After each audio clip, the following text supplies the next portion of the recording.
नमस्कार, मैं हूं सुमित अवस्थी, आपका सबसे भरोसेमंद साथी, और आप देख रहे हैं देश का सबसे विश्वसनीय Hindi news channel NDTV India. रात के 10 बज रहे हैं और अब वक्त है आपके प्रिय शो खबरों की खबर का। और जैसा कि आपसे कई लोग ये जानते हैं कि यहाँ इस मंच पर दिन की बड़ी खबरों पर आपके साथ सभी सवालों का जवाब हम इत्मीनान से पेश करते हैं। बस शर्त यही रहती है कि अगले 1 घंटे यानी रात 11 बजे तक मुझे आपका साथ चाहिए। और शो में आगे बढ़े उससे पहले आज की चुनिंदा खबरों का तीव्र परिचय आपसे करवा देता हूं। क्या बिहार के चुनाव का रिमोट कंट्रोल यूपी में बैठे योगी आदित्यनाथ के पास है? इस सवाल की दरअसल कुछ वजह है, कुछ कीवर्ड्स हैं, जैसे हलाल, बाबर, कुम्हार, राम जन्मभूमि, धर्मांतरण, छांगुर, लव जिहाद, राजनीतिक इस्लाम आदि आदि आदि। योगी जी के भाषण में इन कीवर्ड से आजकल खूब भरपूर है। यूपी के लोगों को त्योहारों में इन शब्दों की क्या ही ज़रूरत है। इसीलिए सवाल है कि योगी जी इतने आक्रामक क्यों दिखाई दे रहे हैं। गहन रिसर्च करके योगी जी का स्ट्राइक कार्ड हमने तैयार किया है। बिहार चुनाव पर बहुत रोचक इंसाइट है ये। आप लोग इसे मेरे साथ ज़रूर देखें, शर्त भाई 11 बजे तक मेरे साथ बने रहें। बिहार में महागठबंधन के भीतर जो फ्रेंडली फाइट चल रही है, क्या उसके पीछे तेजस्वी यादव की महत्वाकांक्षा है? क्या तेजस्वी को सीएम पद का चेहरा घोषित करने से 243 सीट पर 255 कैंडिडेट का विवाद खत्म हो जाएगा? क्या बिहार में कांग्रेस के जादूगर, जी हाँ जादूगर, अशोक गहलोत का जादू चलेगा, जो आज पटना पहुंच गए हैं? आपको हर सवाल का मुकम्मल जवाब मिलेगा। बस रात 11 बजे तक मेरे साथ बने रहिए। क्या देश और दुनिया की गरीबी मिटाने के लिए लक्ष्मी मां की जगह पत्नी की पूजा करनी चाहिए? यूपी के नेता स्वामी प्रसाद मौर्य की नई इकोनॉमिक थ्योरी के बारे में आपको आज विस्तार से बताएंगे। बने रहिए मेरे साथ इस बुलेटिन में। शुरुआत करते हैं आज की बड़ी कहानी के साथ। सबसे पहले बिहार विधानसभा, यहाँ पर एक बहुत ही रोचक और जानकारी से भरपूर परीक्षण आपके साथ शेयर करना चाहूँगा। बिहार की राजनीति में आज लड़ाई के 4 चेहरे हैं। पहले चेहरे पर महिला वोटों की लड़ाई चल रही है। नई बात, तेजस्वी का ऐलान है जो नीतीश कुमार के 10,000 रुपए से आगे जाता है। हर जीविका दीदी को पक्की सरकारी नौकरी और 30,000 रुपए महीने की मदद का ऐलान तेजस्वी यादव ने किया है। दूसरा चेहरा महागठबंधन में मुख्यमंत्री की दावेदारी का है। तेजस्वी लंबे समय से चाह रहे हैं कि उन्हें मुख्यमंत्री पद का उम्मीदवार घोषित किया जाए, लेकिन कांग्रेस ने अपने मुंह पर मौन वाली पट्टी बांध रखी है। ऐसे में बात इतनी बिगड़ी कि फ्रेंडली फाइट होने लगी। अब सवाल है कि क्या कल तक पता चल पाएगा कि महागठबंधन कितना फ्रेंडली रहेगा और कितनी इसमें फाइट होगी। फिलहाल मामला बहुत टाइट है। वैसे कांग्रेस की ओर से बिहार चुनाव के प्रभारी अशोक गहलोत ने भरोसा दिलाया कि सारे सवालों के कल तक जवाब मिल जाएंगे। तीसरा चेहरा अगर आज की कहानी की बात की जाए तो उन उम्मीदवारों का है जो चुनाव लड़ रहे हैं, जिनकी सांसें इस बात पर अटकी हैं कि कहीं पर्चा भरने में कोई गड़बड़ी न रह जाए, नहीं तो पर्चा रद्द भी हो सकता है। मडौरा से चिराग पासवान की पार्टी की उम्मीदवार सीमा सिंह का नामांकन रद्द हुआ, तो सुगौली से वीआईपी के उम्मीदवार शशि भूषण सिंह का पर्चा खारिज हो गया। और आखिरी बात, लेकिन सबसे अहम, चौथा चेहरा जो इस चुनाव का है वह उत्तर प्रदेश के मुख्यमंत्री योगी आदित्यनाथ, जिन्होंने बिहार में चुनाव के लिए अपना टारगेट सेट कर दिया है और उसी के मुताबिक अपना काम भी शुरू कर दिया है। योगी आदित्यनाथ बीजेपी की तरफ से बिहार के स्टार प्रचारक भी हैं। तो आइए हम आपको विस्तार से बताते हैं कि कैसे बिहार में अपने कदम रखने से पहले ही अपने आने की धमक योगी आदित्यनाथ पुरजोर तरीके से सुनाना शुरू कर चुके हैं। क्या योगी यूपी में बैठकर बिहार का चुनाव कंट्रोल कर रहे हैं?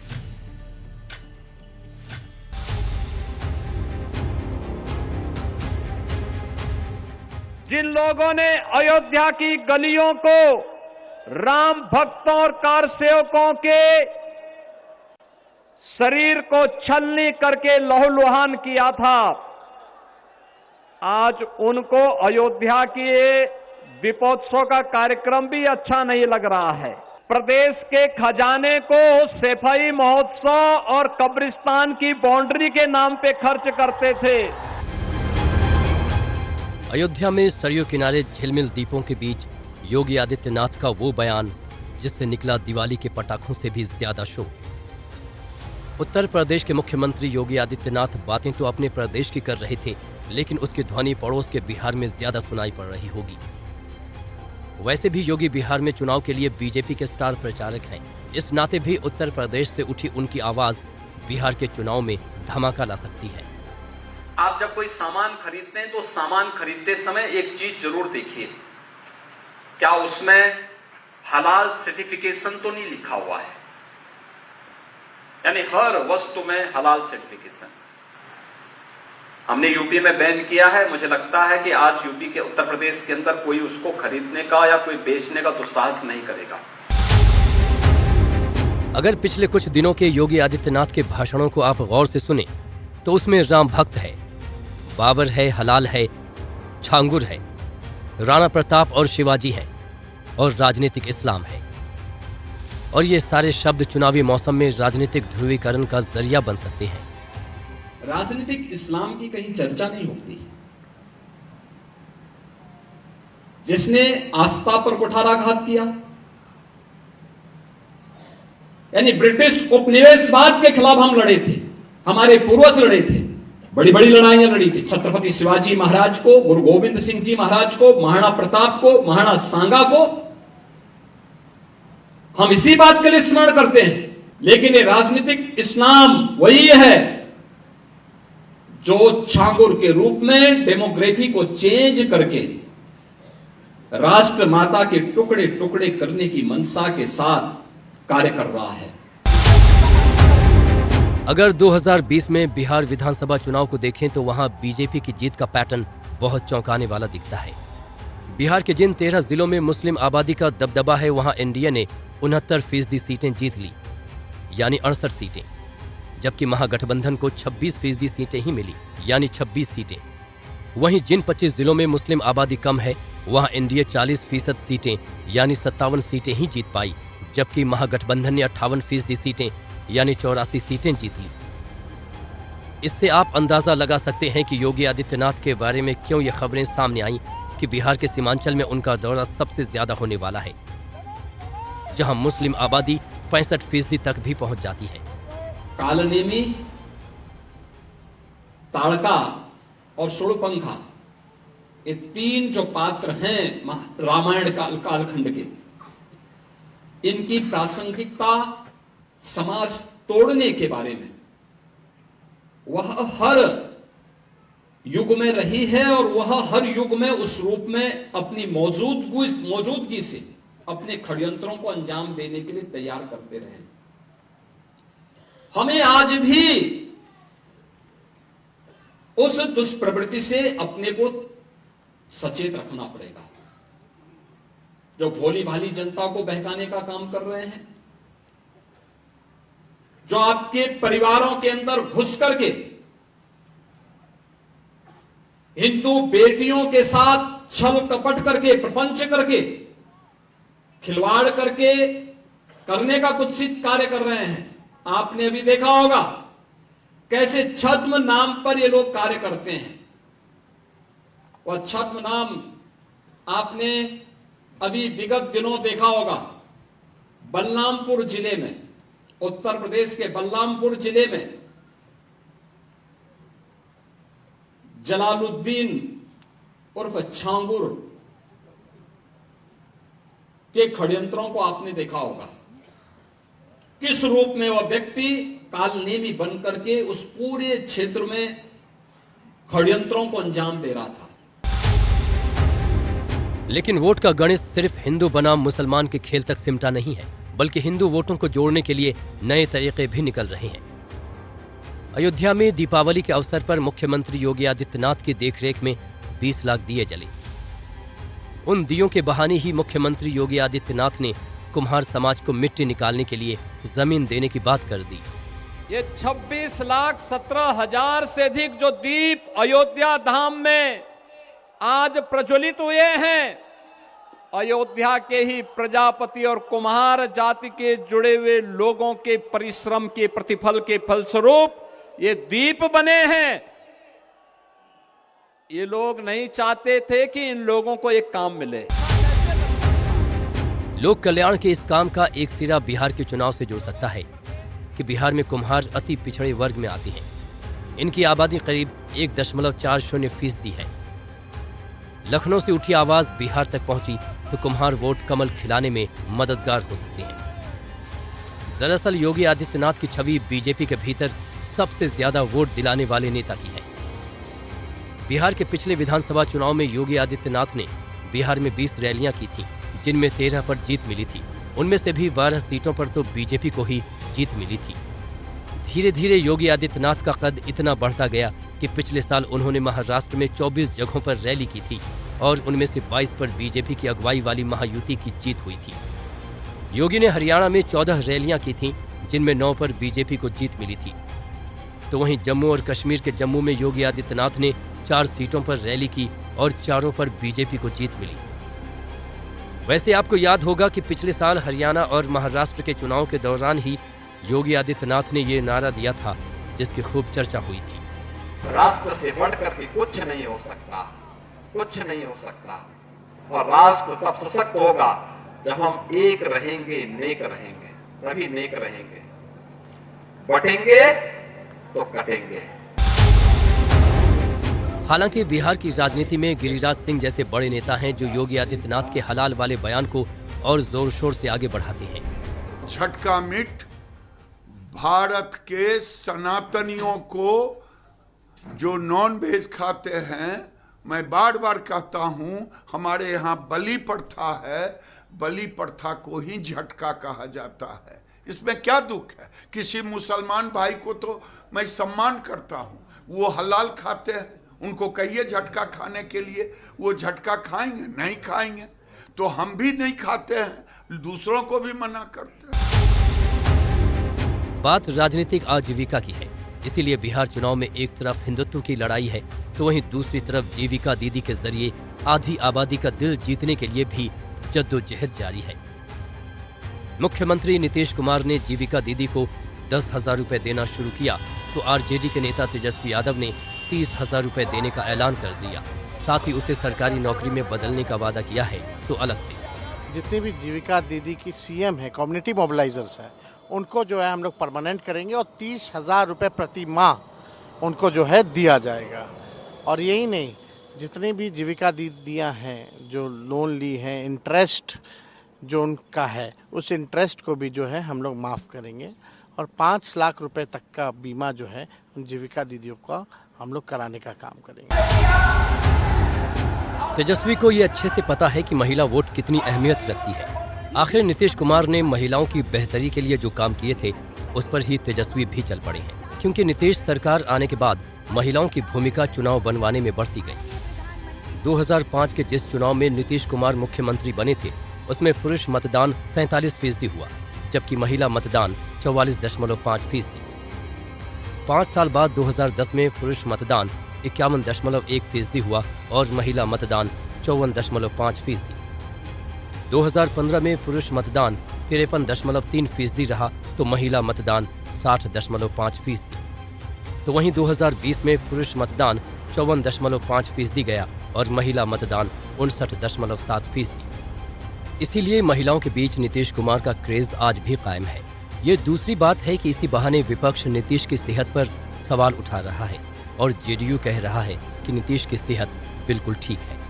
नीतीश कुमार मैदान में कूद जाए, इससे बढ़िया कोई बात ही नहीं है। जनता देख लेगी कि मानसिक शारीरिक तौर पर नीतीश कुमार कितने अस्वस्थ हैं। नीतीश कुमार आए, भाषण दें, ताकि लोग समझ सकें कि नीतीश कुमार की मानसिक शारीरिक स्थिति क्या है और कैसे जैसे भाजपा 7 लोगों की हत्या के आरोपी 7th फेल सम्राट चौधरी को बिहार की जनता पर थोप रही है, उसी तरह मानसिक और शारीरिक रूप से थके और बीमार नीतीश कुमार को जबरदस्ती ये मुख्यमंत्री का मुखौटा बनाकर पीछे से बिहार पर राज करना चाहते हैं। और ये बात जनता देखेगी जब नीतीश कुमार जाएंगे। तो आज भी उनका 2 जगह कैंपेन हुआ मुजफ्फरपुर में, कल 4 जगह कैंपेन है उनका। वो तो फील्ड में जा रहा है, काम कर रहा है। जब किसी को कोई मुद्दा नहीं मिलता है तो फ्रॉम नोवेयर कोई मुद्दा उठा लीजिए।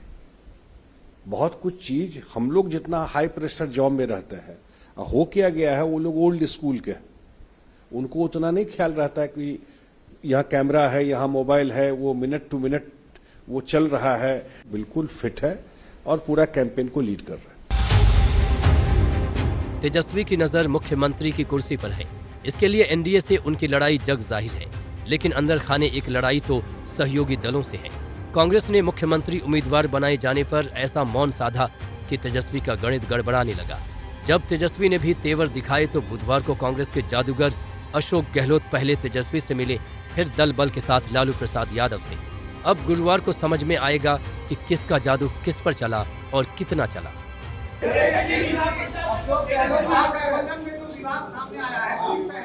कोई विवाद नहीं है, कल बात करेंगे, कल आप लोगों को सबका जवाब मिलेगा।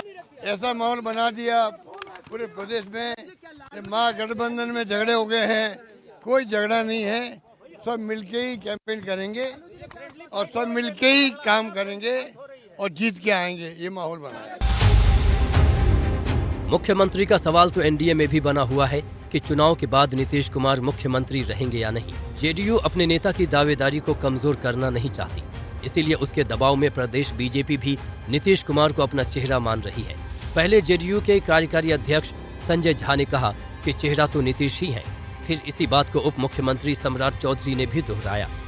अलायंस को लीड कर रहा है नीतीश कुमार, वो लीडर है इस अलायंस के, वो फेस है इस अलायंस के। लोगों के बीच में जो हम जा रहे हैं तो ये बोल के जा रहा है कि नीतीश जी के नेतृत्व में हम लोग चुनाव रहे। अब इससे ज्यादा स्पष्ट तो कुछ हो नहीं सकता, इसमें क्लैरिटी है, इसमें कोई कंफ्यूजन नहीं। लगे हाथ अपने खेमे को बिहार के चुनावी महाभारत का पांडव भी बता दिया। इतिहास कहता है कि पांडव 5 जरूर होते हैं, कौरव कितनी भी बड़ी संख्या हो उसको हारना ही होता है।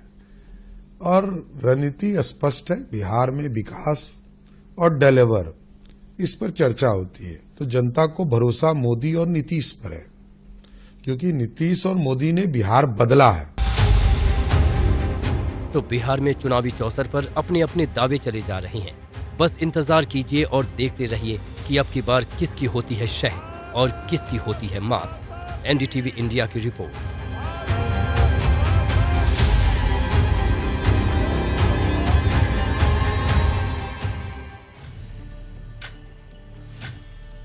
बाईस अक्टूबर है आज का दिन भी समाप्त हो गया और अभी भी ये कहा जा रहा है कि इंतजार करिए, सब ठीक हो जाएगा। महागठबंधन में सब ठीक होने की बात है। पहले चरण का मतदान महज 14 दिन दूर है और अभी तक एक साथ तेजस्वी, राहुल गांधी, दीपांकर भट्टाचार्य, मुकेश सहनी नहीं दिखे जब से चुनावी कार्यक्रमों का ऐलान हुआ है। जाहिर तौर पर दिक्कत तो है, दिक्कत दूर करेंगे तो दूर तक चलेगी, नहीं तो ये दोस्ती कभी भी बिखर सकती है। आगे बढ़ते हैं। लक्ष्मी की पूजा सदियों से की जा रही है। कुछ लोग इसे धर्म से जोड़ते हैं, कुछ लोग कर्म से, लेकिन धन धान्य और वैभव की देवी लक्ष्मी के भक्त 100 में से 99 लोग होंगे ही होंगे। लेकिन यूपी में एक बड़े नेता का कहना है कि देवी लक्ष्मी की पूजा से कोई फायदा नहीं होता। असली पूजा तो घर की लक्ष्मी यानी अपनी पत्नी की होनी चाहिए। वो चाहे तो घर को स्वर्ग बना सकती है। ये उनकी व्यक्तिगत राय हो सकती है, लेकिन इसे कुछ लोगों ने हिंदू विरोधी करार दे दिया है। इसे हिंदू देवी देवताओं का विरोध बताया जा रहा है। स्वामी प्रसाद मौर्य इससे पहले भी हिंदू धर्म, हिंदू देवी देवता और हिंदू धार्मिक ग्रंथों पर ऐसे विवादित बयान दे चुके हैं जिस पर सियासी बवाल जमकर हुआ था। फिलहाल इनकी इस नई इकोनॉमिक थ्योरी को जानते हैं। शायद दुनिया की गरीबी को खत्म करने का रास्ता वहीं से खुलता हो।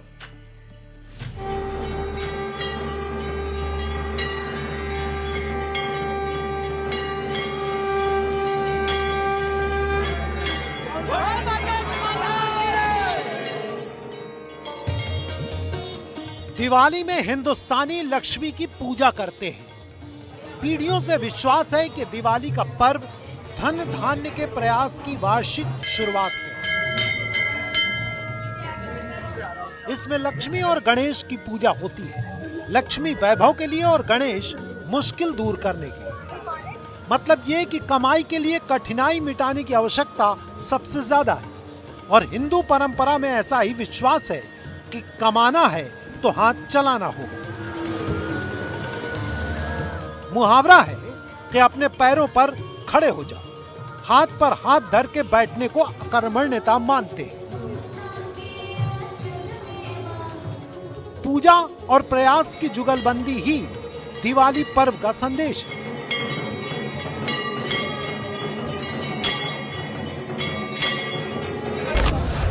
लेकिन यूपी की राजनीति के एक बड़े नेता स्वामी प्रसाद मौर्य ने एक नया सिद्धांत खोजा है। लक्ष्मी की पूजा पर एक नया तर्क लाए हैं, जो कि सोशल मीडिया पर लिखित जारी हुआ है। मुंह दिखाई आप भी कर लें, फिर इसमें जो लिखा है वो स्वामी प्रसाद मौर्य खुद आपको बताएंगे। धन की लक्ष्मी की पूजा करने से यदि हम धन धान्य से परिपूर्ण और आर्थिक रूप से मजबूत होते तो शायद भारत दुनिया के अमीर देशों में सबसे नंबर 1 पर होता। लेकिन आज भी भारत में 80 करोड़ लोग गरीबी, लाचारी, बेबसी की जिंदगी मात्र 5 किलो 10 किलो चावल पर जी रहे हैं, जिससे मालूम है कि 140 करोड़ में 80 करोड़ लोग अगर गरीब, लाचार, बेबस हैं, इनकी बिगड़ी आज तक नहीं बनी। ऐसे 80 करोड़ परिवार अपने बच्चों को विश्वविद्यालय पढ़ाने की हैसियत नहीं रखते। ऐसे लोग कभी भी अपने बेटे बेटियों को doctor, engineer, professor, advocate, IAS, IPS या वैज्ञानिक बनाने का सपना भी नहीं देख सकते। तो स्वाभाविक रूप से खुशहाली आएगी कैसे? और यही नहीं, आज करोड़ों नौजवानों की बेरोजगार की फौज तैयार है, जिनके सामने रोजी रोटी के लाले पड़े हैं। अगर धन की लक्ष्मी पूजा करने से सब कुछ काम बन जाता तो करोड़ों बेरोजगार नौजवानों को रोजी रोटी के लाले नहीं पड़ते। 80 करोड़ लोगों को 5 किलो 10 किलो चावल पर जिंदगी नहीं जीतना पड़ता। स्वामी प्रसाद मौर्य ने लक्ष्मी पूजन पर अपनी थ्योरी तैयार करने के लिए देश में गरीबों को नहीं चुना है, बल्कि उसकी जगह केंद्र सरकार की एक योजना को केस स्टडी बनाया है, जिसका नाम है प्रधानमंत्री गरीब कल्याण अन्न योजना। इसमें 80 करोड़ लाभार्थी हैं। ये कोरोना के दौरान शुरू हुई थी। ये भोजन की गारंटी देने वाले देश के कानून का विस्तार है, जिसका नाम है राष्ट्रीय खाद्य सुरक्षा अधिनियम। वैसे आपको यहां बताना जरूरी है कि भारत में गरीबों की संख्या को लेकर कई तरह के आंकड़े पेश किए जाते हैं। विश्व बैंक के मुताबिक भारत में 7.5 करोड़ लोग अत्यधिक गरीब हैं। विश्व बैंक के ही एक और मानक, जिसमें प्रतिदिन 2.3 अमेरिकी डॉलर की कमाई को आधार मानते हैं, उस हिसाब से भारत में गरीबों की संख्या 3.4 करोड़ है। संयुक्त राष्ट्र के मुताबिक भारत में 23.4 करोड़ लोग बहुआयामी गरीबी के शिकार हैं। भारत के नीति आयोग के मुताबिक भारत में करीब 20 करोड़ लोग गरीब हैं। भारत सरकार का दावा है कि 2011 से 12 में भारत में अत्यधिक गरीबी दर 27.1 थी, जो अब घटकर 5.3 रह गई है। पिछले एक दशक में लगभग 26.9 करोड़ लोग गरीबी की रेखा से बाहर निकाले गए हैं। सरकार इसके लिए मुख्य रूप से प्रधानमंत्री गरीब कल्याण अन्न योजना, जन धन योजना, आयुष्मान भारत और आर्थिक मदद को सीधे लाभार्थी के खाते में डालने वाली DBT योजना को जिम्मेदार मानती है। तो स्वामी जी जिसे गरीबी का पैरामीटर बता रहे हैं, सरकार कहती है कि वो गरीबी मिटाने का इंस्ट्रूमेंट। स्वामी जी के आर्थिक सिद्धांतों की समीक्षा के लिए आगे बढ़े उससे पहले आपको बता दें कि स्वामी जी के पास गरीबी मिटाने, अमीरी लाने का फॉर्मूला क्या है। अगर पूजा ही करना है तो घर की देवी, घर वाली यानी गृह लक्ष्मी की पूजा करिए, जिससे कि घर में हमेशा सुख संपदा, खुशहाली बनी रहे। ये अपील है, अपील किसी का विरोध नहीं, बल्कि ये अपील जो मैंने व्यवहार में किया। गृह लक्ष्मी ही असली लक्ष्मी है। पूजा करनी है तो अपनी पत्नी की करो, वही असली संपन्नता लाएगी। स्वामी प्रसाद मौर्य के पत्नीनॉमिक्स को समझने के लिए उनके एक सोशल मीडिया संदेश को पढ़ना होगा, जहां वो लिखते हैं कि बाहर वाली लक्ष्मी तो हर बार बाजार से आती है, फिर चली जाती है। इसीलिए तो हमारी बिगड़ी हालत कभी भी सुधर नहीं पाती, क्योंकि बाहर वाली होती है। धन की देवी लक्ष्मी से भला होता तो देश के 80 करोड़ लोगों को बदहाली, गरीबी, लाचारी, बेबसी की जिंदगी मात्र 5 किलोग्राम या 10 किलोग्राम चावल पर बितानी न पड़े। स्वामी प्रसाद मौर्य की गरीबी का नपना क्या है पता नहीं। वैसे दर्शकों की जानकारी के लिए बता दें कि मर्सिडीज बेंज हारून इंडिया वेल्थ रिपोर्ट 2025 के मुताबिक भारत में करोड़पतियों की संख्या 4 साल में 90% बढ़ी। 2021 में जहां देश में 4,58,000 करोड़पति परिवार थे, वहीं 2025 में ये संख्या बढ़कर 8,71,000 हो गई है। इस रिपोर्ट में करोड़पति उस परिवार को कहा जाता है जिसकी कुल संपत्ति 8.5 करोड़ रुपए या उससे ज्यादा है। रिपोर्ट के मुताबिक भारत में हर 5 दिन में एक नया अरबपति बन जाता है। हारून ग्लोबल रिच लिस्ट के अनुसार भारत अब दुनिया में अरबपतियों की लिस्ट में तीसरे नंबर पर पहुंच गया है। भारत के ऊपर चीन और अमेरिका है। भारत में सबसे ज्यादा करोड़पति मुंबई में रहते हैं। इनकी संख्या 1.42 लाख करोड़पति परिवार की है। इस मामले में राज्यों में महाराष्ट्र सबसे आगे है। इसके बाद तमिलनाडु, दिल्ली और बेंगलुरु का नाम शामिल है। हारून इंडिया रिच लिस्ट 2025 के मुताबिक अब देश में 358 ऐसे लोग हैं जिनकी दौलत 1 अरब अमेरिकी डॉलर लगभग 8,867 करोड़ या उससे ज्यादा है। साथ ही 1,787 लोग ऐसे हैं जिनकी संपत्ति 1,000 करोड़ रुपए से ज्यादा है। कुल मिलाकर भारत के अमीरों की दौलत 167 लाख करोड़ रुपए तक पहुंच गई है, जो देश की जीडीपी का लगभग आधा हिस्सा है। Knight Frank global wealth report 2025 के मुताबिक देश में हाई नेटवर्थ इंडिविजुअल्स का आंकड़ा 85,968 पार कर गया है। भारत अमीरी के मामले में दुनिया में चौथे पायदान पर है। अमीरी में भारत से आगे अमेरिका, चीन और जापान है। अमीरों की संख्या 12% बढ़ी। नाइट फ्रैंक रिपोर्ट का अनुमान है कि भारत में अरबपतियों की संख्या 2028 तक करीब 43% बढ़ सकती है। स्वामी प्रसाद मौर्य ये शिकायत कर सकते हैं कि अमीर गरीब के बीच आमदनी की खाई बढ़ी है, अमीरी सीमित है, लेकिन उनका ये दावा कि भारत की गरीबी नहीं मिट रही आंकड़ों के हिसाब से सही नहीं साबित हो पा रहा है। तभी आर्थिक थ्योरी पर राजनीतिक जवाब ज्यादा मिल रहे हैं। जेठ के बड़े मंगल पर जब हम लोग भंडारा कराते हैं तो हमने उनके भंडारे में खुद प्रतिभाग किया है। उनके सुपुत्र भंडारा कराए थे गोमती नगर में चौराहे पर, और हम गए थे, वो भी मेरे साथ गए थे। इनके घर में कोई गृह प्रवेश हो तो देखिएगा, घर बनाएंगे तो काली बढ़िया टांग के आएंगे, नजर न लग जाए। और शादी बारात होगा बेटा बेटी का तो सबसे पहले ब्राह्मण को बुला करके गणेश पूजन कराएंगे, पितृ पूजन कराएंगे। और ये सब केवल वोट की पॉलिटिक्स है और कुछ नहीं है। सब लोग जानते हैं कि हमारी सनातन संस्कृति अक्षुण्ण है, सदियों से इस पर हमला होता आया है, और जितने हमलावर थे वो अपनी गति को प्राप्त हुए हैं। स्वामी प्रसाद मौर्य ना आस्तिक में है ना नास्तिक में है। जिस प्रकार से उन्होंने सनातन पे मां लक्ष्मी पर टिप्पणी किया है, दुर्भाग्यपूर्ण है। इसका पुरजोर विरोध करते हैं, निंदा करते हैं। और मैं तो ये कहता हूं कि स्वामी जैसे व्यक्ति को समाज में रहने का कोई अधिकार नहीं है। इनका स्वागत हर एक जगह मुंह काला करके होना चाहिए, क्योंकि ऐसे नीच व्यक्ति, ऐसे आतंकवादी मानसिकता का व्यक्ति, ऐसे समाज में द्वेष और कलेश फैलाने वाला व्यक्ति को समाज में रहने का कोई अधिकार नहीं है। मुझे लगता है ये कहने से पहले इनकी पत्नी का नाम शिवा है, उनकी पूजा करके दिखाते हैं, अच्छा लगता मुझे। और उसको सार्वजनिक रूप से दर्शन भी कराते हैं कि हाँ, मैं अपनी पत्नी के चरण धो रहा हूं, और इसलिए धो रहा हूं क्योंकि उनका नाम शिवा भी है। और आप देखिए कि इनकी माता का नाम जो है ना जी, वो भी भगवान से संबंधित है, जगन्नाथ ही है। जब इनकी माता जी ने इनका नाम स्वामी प्रसाद रखा होगा, क्या सोच के रखा होगा, मैं ये सोच के बड़ा अचंभित रहता हूँ। राजनीति अतिवादियों का विरोध करती है, लेकिन खुद अतिवाद का शिकार हो जाती है।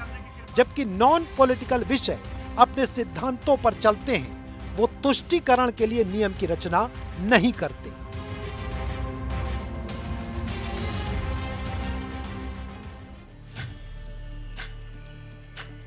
कबीरदास जी ने बहुत पहले कहा था कि पाहन पूजे हरि मिली तो मैं पूजा करूं पहाड़। मतलब ये कि केवल पूजा से काम नहीं चलता, लक्ष्मी लाने के लिए बहुत मेहनत भी करनी पड़ती है। वैसे केवल भारत ही नहीं, दुनिया के हर देश में वैभव और आर्थिक संपन्नता के लिए पूजा पाठ का विधान रहा है। कुछ उदाहरण मुझे भी मिले हैं, उनको अब आपके साथ शेयर करता हूं। बौद्ध धर्म में वसुधरा, जैन धर्म में लक्ष्मी, जापान में बेंजाइतीन, चीन में केशिन, ग्रीक संस्कृति में ताइचे, रोमन देव मंडल में फॉर्चूना, ऐसे भगवान हुए जिनकी यहाँ पर पूजा की जाती है। आइए आगे बढ़ते हैं। शादी से पहले कुंडली मिलाना परंपरा का हिस्सा है। कुछ लोग इसे हिंदू संस्कार का अभिन्न अंग मानते हैं, तो आधुनिक विचारों से प्रभावित एक बड़ा वर्ग इसे समय की बर्बादी और अंधविश्वास बताकर खारिज करता या ज्यादा महत्व नहीं देता है। इस विरोधाभास के चलते समाज में आस्था बनाम तर्क की बहस चलती रहती है। इसी बीच देश के प्रतिष्ठित यूनिवर्सिटी बनारस हिंदू विश्वविद्यालय के ज्योतिष विभाग ने इस विषय पर एक महत्वपूर्ण शोध किया है।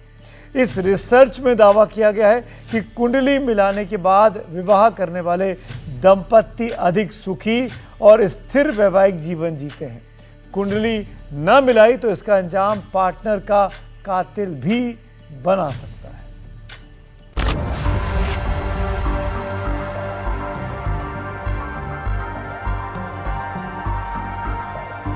लड़कियां लाते हैं 25 साल की। अब 25 साल की लड़की 4 जगह वो मुंह मार चुकी होती है, सब नहीं पर बहुत। और वो 25 साल की जब तक आती है तो पूरी जवान होके आती है। जब जवान होके आएगी तो स्वाभाविक है कि वो अपनी जवानी कहीं ना कहीं तो वो उसकी जवानी फिसल जाएगी या जाएगी। जैसे कि अभी एक लड़के के संग हनीमून मनाने गई, परंतु वो किसी और के साथ वो रह चुकी थी, उसके साथ चक्कर था।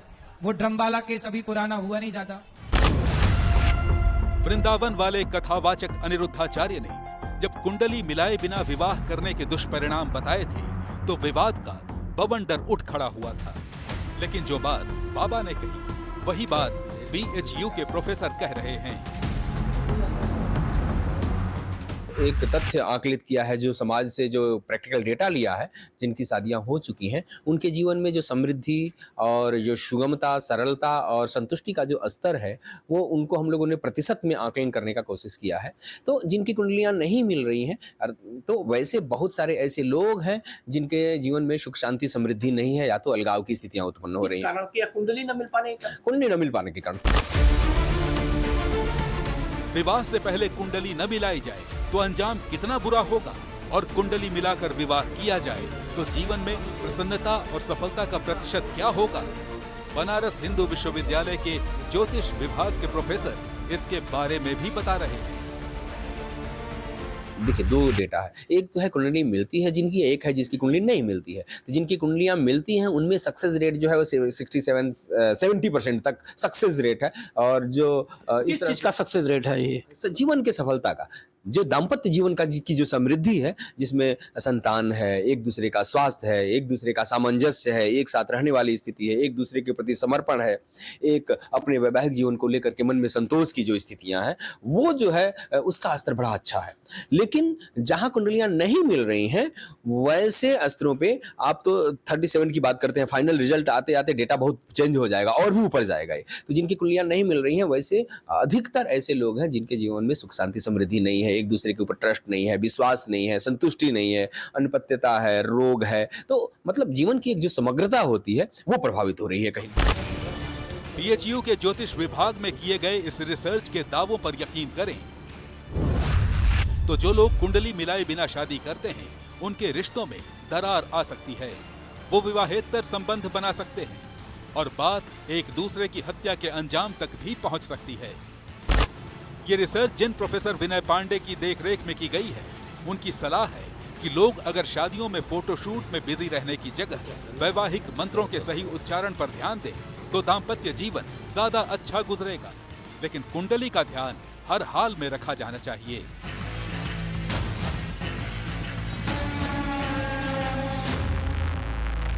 जो ग्रह स्थितियां होती हैं वो मनुष्य की प्रकृति और प्रवृत्ति को द्योतित करती हैं, उसके समग्र जीवन के लक्षणों को द्योतित करती है। तो अगर हम जन्मकालिक स्थितियों को आधार बना करके और एक दूसरे को, क्योंकि कोई व्यक्ति बहुत अच्छा हो सकता है लेकिन वो हमारे लिए अच्छा हो, ये ज़्यादा महत्वपूर्ण है।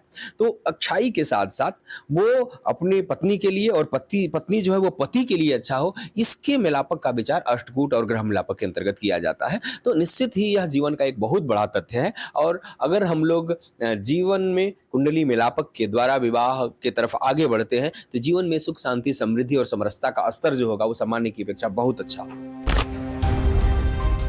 बनारस हिंदू विश्वविद्यालय के इस रिसर्च में जो दावे किए गए हैं वो कितने सही हैं और कितने गलत, इसे माना जाए या न माना जाए, ये फैसला हम आपके ऊपर छोड़ते हैं। हालांकि इतना जरूर है कि इस शोध ने बहस के लिए एक खिड़की जरूर खोल दी है।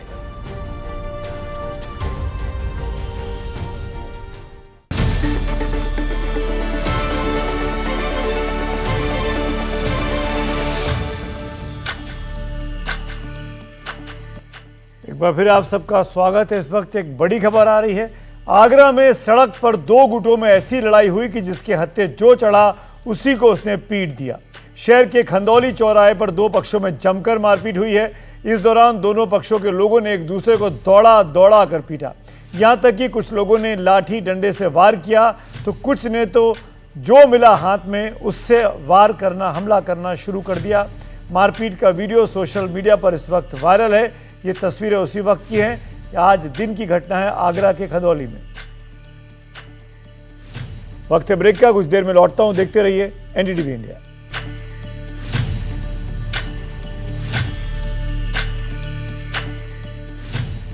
और अब बारी है आपके और मेरे फेवरेट सेगमेंट यानी आज कहे सो आज कर की।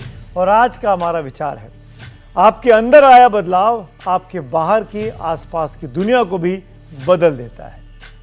इसी नोट पर एक यहां पर विराम ले रहे हैं। अपना बहुत ध्यान रखिएगा। शुभ रात्रि।